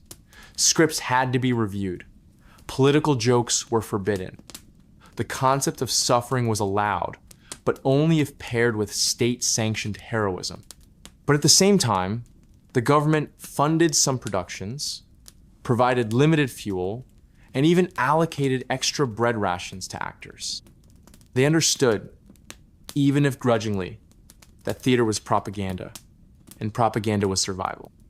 As one NKVD officer admitted in his journal, we watched them closely, but we let them act. Because when they act, the people hope, the magic of make-believe. What made this theater unique was not just that it existed, but how it transformed the audience. It turned tragedy into comedy, hunger into beauty, and rubble into imagination. A collapsing set became a peasant's barn. A single candle lit a noble's drawing room. An actress with a shaved head played a princess, and everyone believed her, because belief itself was the point. In a world of starvation and cruelty, theater gave structure to chaos. It turned death into drama, suffering into symbolism, silence into music. A final scene in the snow, one of the most enduring legends of siege theater, concerns a performance of the Gypsy Baron in January 1943. It was so cold that the orchestra's brass instruments froze to their lips. The soprano vomited blood backstage, but the audience had gathered bundled in coats, some barefoot, others propped up by family. When the final song ended, no one clapped. Instead, they stood slowly, painfully, and sang the national anthem in unison. Outside, snow fell quietly onto a city of mass graves and broken statues. But inside, for a brief moment, Leningrad sang back. The chronicler of cold, another major voice during the siege, was Vera Inber, a poet, essayist, and diarist whose tone was precise, unsentimental, and devastating. Her siege diary, begun in September 1941, became one of the most important first-hand accounts of Leningrad's agony. It was not a diary in the traditional sense. It was literature born in real time, a record of frostbite and hunger and madness, rendered in crystal prose. Inber walked the city daily, recording the small details no one else noticed. The way children's eyes looked when they hadn't eaten in 5 days. The quiet dignity of librarians burning their shelves to survive. The peculiar smell of thawing corpses in spring. She also wrote poems, tight and brutal, about bread, about bones, about silence. One of her most haunting lines, "There is no color here, only the color of hunger." Poetry in schools and shelters? Despite the devastation, the Soviet education system, what little remained of it, encouraged children to write poetry of their own. Teachers organized writing contests in bomb shelters. Winning entries received extra food rations, donated by local soldiers. Children, some as young as 8, wrote about the siege with an eerie maturity.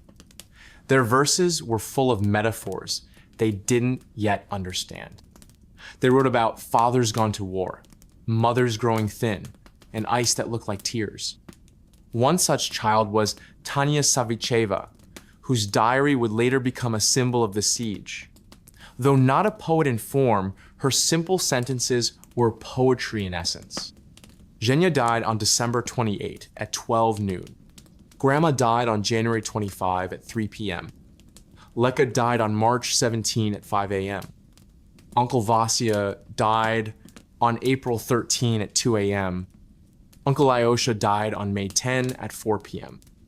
Mama died on May 13 at 7:30 a.m. The Savachevs are dead. Everyone is dead. Only Tanya is left. Her final line, found in a small notebook after her own death, is now enshrined in Leningrad's Piskaryovskoye cemetery. Verse in the mouth of war. Not all siege poetry was private or quiet. Some was meant to be spoken aloud to soldiers, read on the radio, or printed in underground newspapers. These poems were loud, sharp, propaganda-edged with lyricism. A new genre emerged, trench poetry, meant to inspire Red Army troops and shame cowards. These poems were often set to folk tunes or adapted from classical meters. Some lines went, "They said we were finished. They said we would starve. But we rise with bayonets and burn like a star." These verses were shouted through megaphones, pinned to tanks, scribbled on the backs of grenades. Even German prisoners found copies on dead Soviet soldiers, often folded neatly in breast pockets. The poetic dead, the siege killed indiscriminately in poets, were not spared. Dozens of Leningrad's writers died during the 900-day blockade. Some starved, some froze, some took their own lives when the weight of despair grew too heavy. Nikolai Tikhonov, though he survived the siege, lost 3 family members and wrote little afterward. Georgy Petnikov, once a rising star of modernist poetry, died unnamed in a mass grave. Lydia Chukovskaya, who escaped evacuation, continued writing underground, but never published during the siege years. Those were not just personal losses. They were deaths of voice each, one a silence added to the city's heavy hush. Smuggling the word. Despite the isolation of Leningrad, some poems made their way out of the city, smuggled by couriers across the frozen Lake Ladoga. Bundles of handwritten pages were wrapped in cloth, hidden in tobacco tins, or stitched into soldiers' jackets. Many were never seen again. But some arrived in Moscow, Tbilisi, and even London. British newspapers reprinted Bergholtz's lines. American magazines cited Tanya Savacheva's diary. In Mexico, a radio announcer read Vera Inber's poems in translation to a stunned Spanish-speaking audience. Even through the Iron Curtain of war, Leningrad's poetry escaped, and the world listened. The libraries burn, the poems stay. Leningrad's libraries suffered like everything else. Books were burned not in censorship, but in desperation for heat. Librarians wept as they fed leather-bound volumes into makeshift stoves. Some tried to save rare texts, hiding them in crawl spaces or beneath floorboards. But even as books turned to ash, new words were born. The city's surviving librarians began to compile poetry anthologies, documenting the siege in real time. These were handwritten, typed on broken machines, and bound with string. One such volume, titled Poems in Ash and Ice, contained over 300 siege-era versesmini anonymous, most unsigned. It survived the war, and today sits in the Russian National Library. A final broadcast. On January 27, 1944, after 872 days, the Siege of Leningrad was lifted. That night, Olga Bergholtz returned to Radio Leningrad. Her voice, ragged and low, spoke one final poem written during the siege. This is for the silence we shared, for the breath we did not waste on fear. This is for the smoke and the snow, for the eyes that never closed. We sang, and the dark heard us. We wrote, and death stepped back. Then she turned off the microphone and wept without words. The Road of Life Illustrated.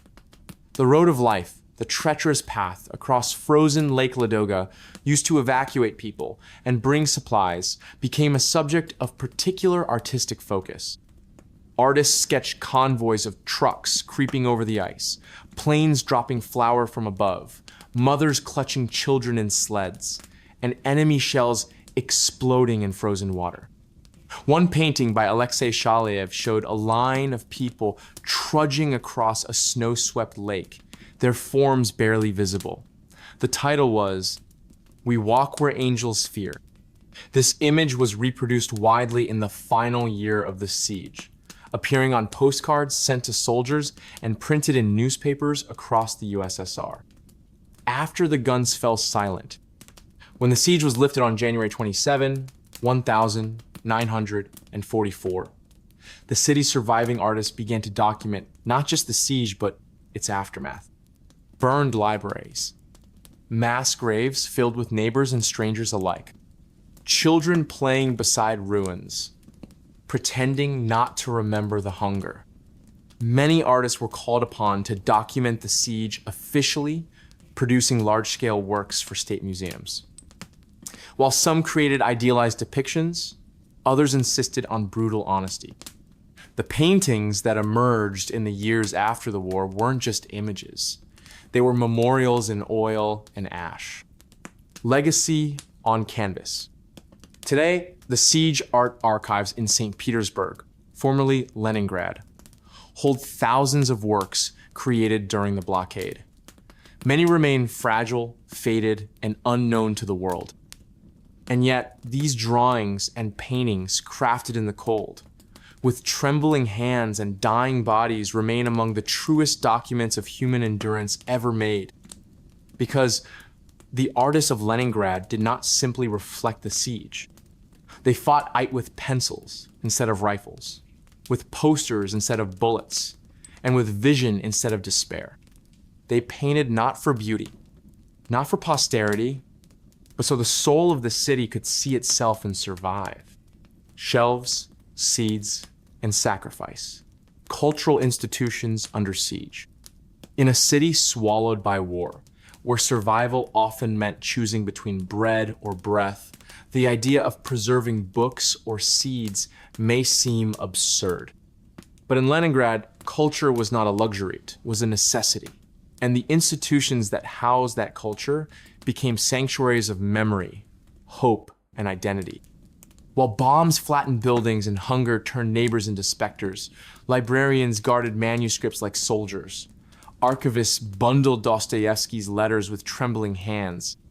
And scientists, starving themselves, refused to eat the future stored in seed vaults. In the Great Siege, the city's cultural institutions did not close.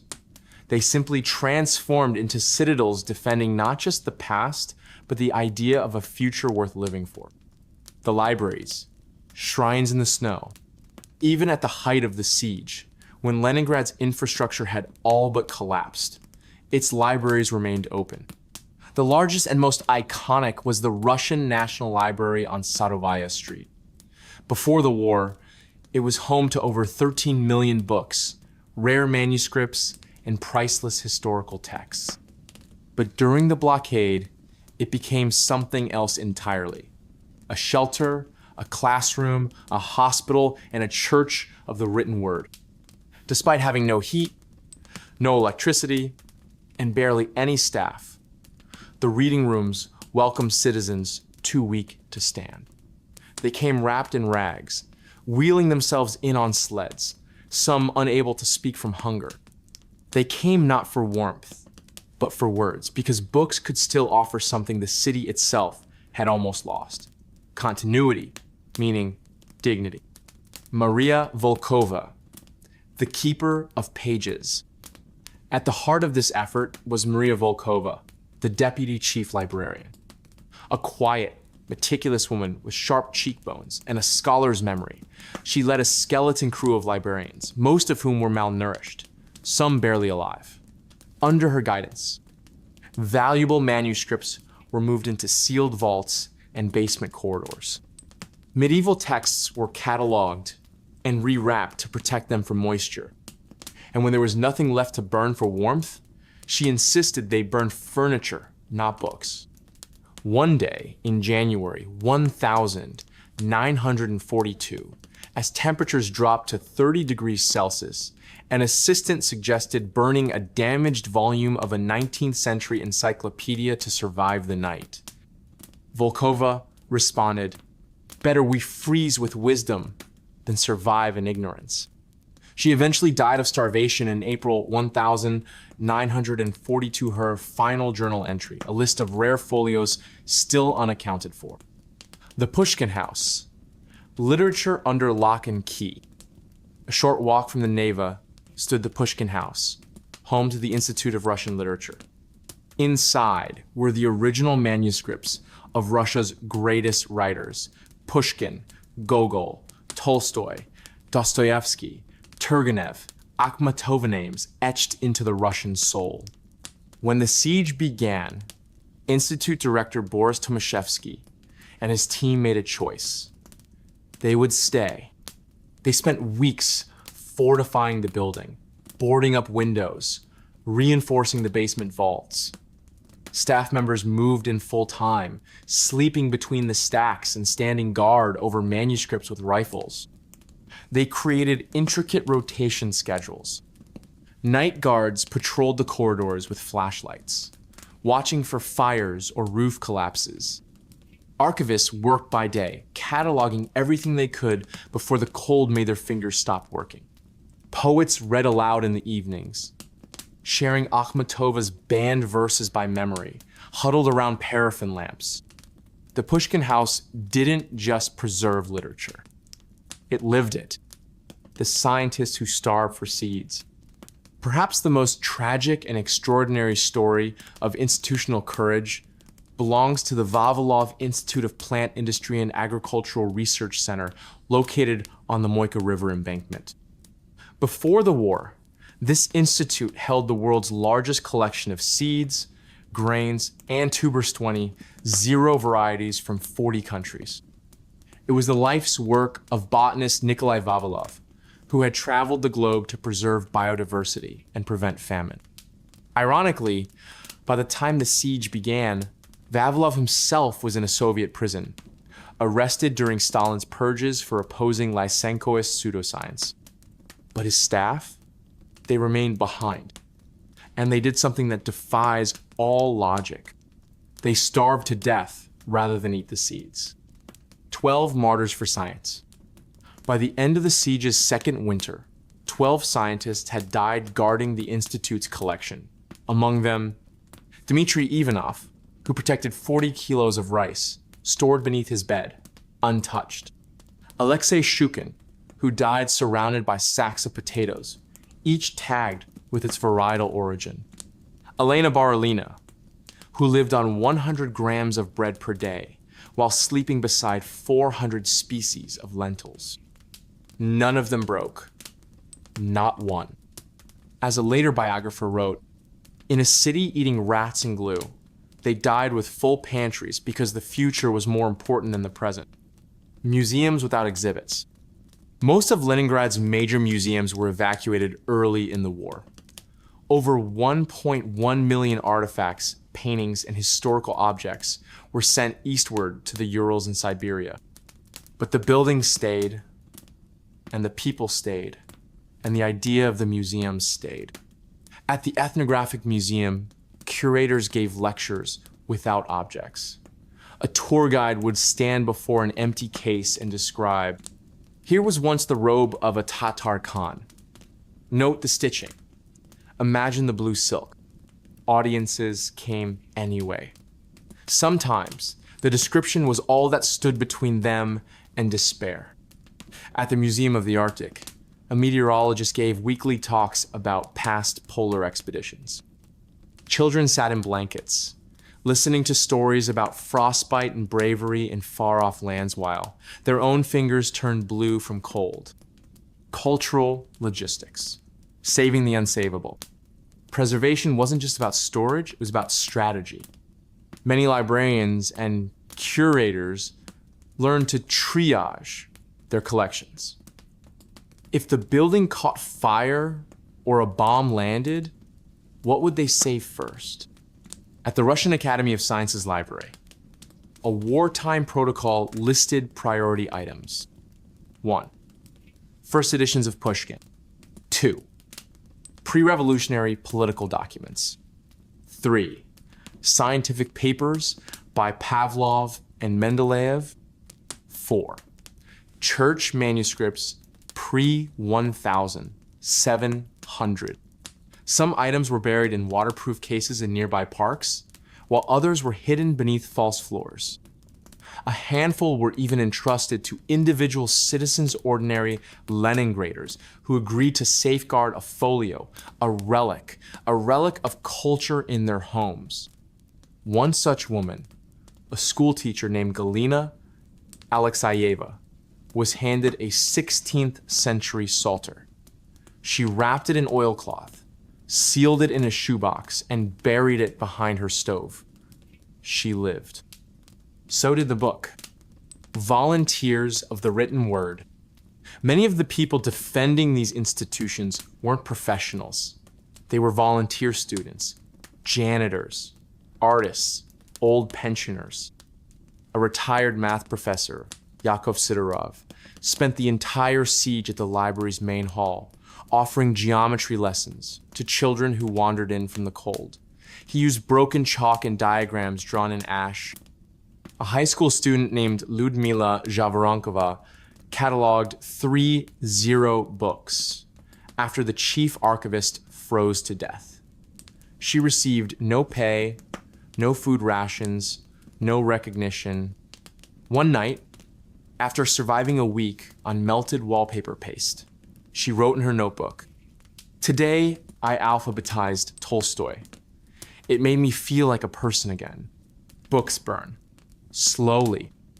Despite their efforts, some institutions fell. Bombs struck the university library, destroying 40 volumes in a single night. The Asian manuscript archive was partially burned when a German shell exploded through the ceiling. Staff were seen forming a human chain, passing scorched pages out the window to save what they could. Some burned books were sacrificed on purpose. When the cold was worst, even librarians had to make hard choices. But they often chose newer books to burn mass-produced, Soviet textbooks, pulp fiction, anything but the priceless past. A staff note pinned near the furnace read, "We burn with regret. Forgive us." Symbols that outlast fire.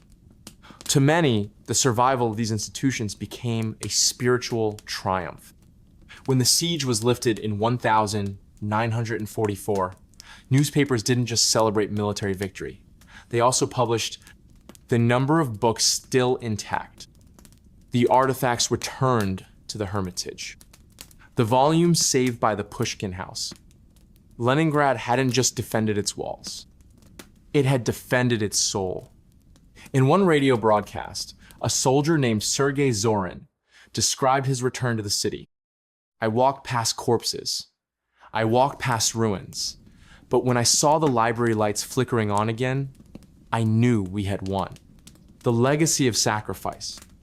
Today, scholars still debate whether the sacrifices made by Leningrad's cultural institutions were worth it. Could those scientists have lived if they'd eaten the seeds? Could those librarians have warmed themselves by burning a few more books? But to the people of Leningrad, there was never a question. These sacrifices were not just about books or seeds. They were about proving that humanity had not vanished. That even in famine, we could think of others. That even in war, we could think of peace. That even in death, we could serve the living. As one survivor later wrote, "We had no right to destroy what the dead had given us, so we passed it forward even if it killed us." Legacy of defiance. Leningrad's cultural resistance remembered. The guns fell silent on January 27, 1944. But the echoes of Leningrad's cultural resistance have never faded. The city's long winter of suffering became more than a historical tragedy, became a testament to the power of art, music, literature, and human spirit to defy annihilation. Across decades, generations, and political shifts, the memory of those who created in the darkness, who sang, wrote, painted, and played while their city burned us, shaped how the world understands not only the Siege of Leningrad, but also the resilience of culture itself. From ashes to memory, post-war commemorations. Immediately after the siege, the Soviet government launched campaigns to memorialize the blockade, but with a political lens. The cultural resistance was framed as a glorious demonstration of Soviet patriotism. Monuments, museums, and films celebrated the collective endurance of the people. Yet beneath the official narrative, a deeper cultural memory was forming, one that honored the individual sacrifices of artists, scientists, children, and ordinary citizens. One of the earliest memorials was the Road of Life Monument, dedicated not just to those who survived the frozen lake route, but to the artists and musicians who inspired the defenders from within the city. The Piskaryovskoye Memorial Cemetery, where nearly 500,000 civilians and soldiers are buried, became a pilgrimage site. Walls, inscribed with poems, including those written during the siege by Olga Bergolts and the anonymous children who dared to hope. Shostakovich's Seventh Symphony, Eternal Flame. Perhaps no cultural artifact embodies the siege more than Dmitri Shostakovich's Symphony No. 7, the Leningrad Symphony. The August 9, 1942 performance against all odds became legendary. But the symphony's legacy stretches far beyond that concert.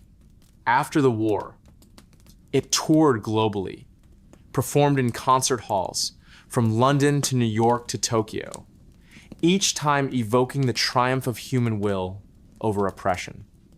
In Leningrad itself, annual commemorations feature performances of the symphony in the Philharmonic Hall. It has become a symbol not only of the siege, but of art as resistance anywhere and everywhere. The original manuscripts and scores are preserved in museums, and the symphony is studied in music schools as a case study in creating art amid crisis, preserving the written word. The archives of the Pushkin House, the Russian National Library, and many smaller institutions are now regarded as treasures that survived one of history's most brutal sieges. Collections saved through frostbite, fire, and starvation are meticulously restored and digitized. Special exhibitions showcase manuscripts written during the siege poems by Olga Bergolts, diaries of children like Tanya Savicheva, novels sketched out in basement shelters. In these documents, visitors see not just history, but the raw heartbeat of a city fighting for its soul. Museums as living memorials. Leningrad's cultural institutions rebuilt themselves after the war, becoming not just centers of art and science, but living memorials. The Hermitage Museum, whose artworks were saved by risking lives to evacuate them, now hosts exhibits that narrate the siege's story through its evacuated paintings and artifacts. The State Museum of the Defense and Siege of Leningrad opened in 1989 and features immersive displays, reconstructed bomb shelters, original siege art, ration cards, and recordings of survivors' voices. Visitors can see children's drawings, original propaganda posters, and hear the haunting broadcast of the 1942 symphony performance, the artists' union and post-war cultural evolution. The Leningrad Artists' Union, led by Isaac Brodsky during the siege, survived and evolved into the St. Petersburg Union of Artists, which preserves and promotes the works of siege artists. Annual exhibitions commemorate those who perished and celebrate the spirit of creative resistance. Modern artists often reference siege-era works as inspiration, engaging in dialogues about art's role in social and political upheaval, education, and the siege legacy. Schools throughout St. Petersburg teach the history of the Siege, not just as military history, but as a story of cultural endurance. Students study poems written in freezing apartments, analyze propaganda posters drawn with borrowed paint, and learn about the scientists who starved to preserve seeds. Field trips to museums, lectures by survivors' descendants, and participation in cultural festivals keep the memory alive. Children, like those who once defied the siege with crayons and courage, remain central to the narrative. Global recognition and influence. The story of Leningrad's cultural resistance has transcended borders. International music festivals regularly feature the Leningrad Symphony. Holocaust and war museums include exhibitions about the siege's civilian suffering and cultural response.